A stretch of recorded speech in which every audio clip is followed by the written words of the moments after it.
parents heartlessly abandoned their son in a desolate wilderness because a fortune teller had told them their son was a star of misfortune. 15 years later, they were planning to use their son's kidney to save their adopted son's life. Little did they know, their son had worked hard over the years and had gone from being a migrant worker to becoming the CEO of a multi-billion-dollar conglomerate. He had never forgotten to search for his long-lost parents and hoped that once he found them, he would give them a good life. At this moment, a luxury car sped toward them. The parents stepped out of the car, with the mother extremely emotional upon seeing her son, while the father looked disgusted.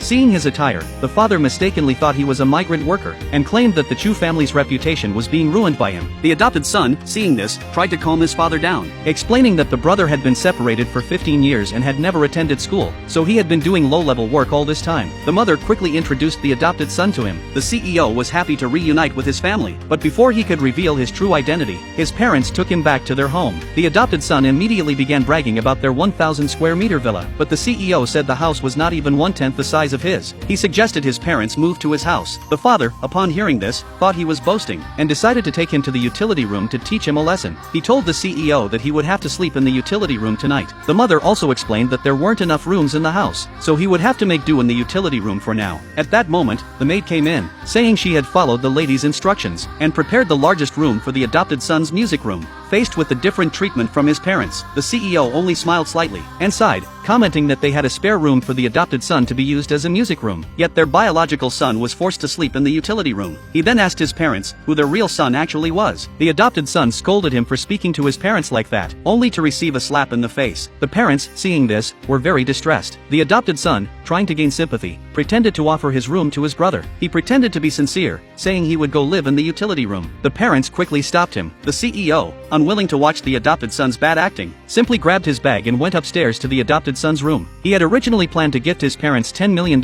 in cash as a token of their reunion, but upon returning home, he realized how unwelcome he was. Everything seemed wrong, so he called his assistant to investigate his parents' intentions. The next morning, his parents inexplicably took him to the hospital. He felt confused. His mother explained that he had been away for so many years, and they were worried about his health, so they brought him in for a full checkup. However, he remembered how they had made him sleep in the utility room last night, and suspected they were not being so kind. To uncover their true intentions, the CEO decided to turn the tables on them, while his mother went to get him some water. His assistant called with a secret. His parents had taken him back home because the adopted son needed a kidney transplant, and his kidney matched the adopted son's. Furthermore, 15 years ago, his parents hadn't lost him. They had abandoned him after believing the fortune teller's prediction that he was a star of misfortune who would harm them. The CEO, upon hearing this, instantly recalled his childhood memories, and his anger flared. The assistant, worried they might harm the CEO, prepared to call the police, but the CEO stopped him because he already had the perfect plan. He ordered the assistant to bring 2 people to the hospital and to stop funding the Chu group, aiming to bankrupt his parents. Just then, his mother walked in, carrying a cup of water that had been laced with an unknown drug.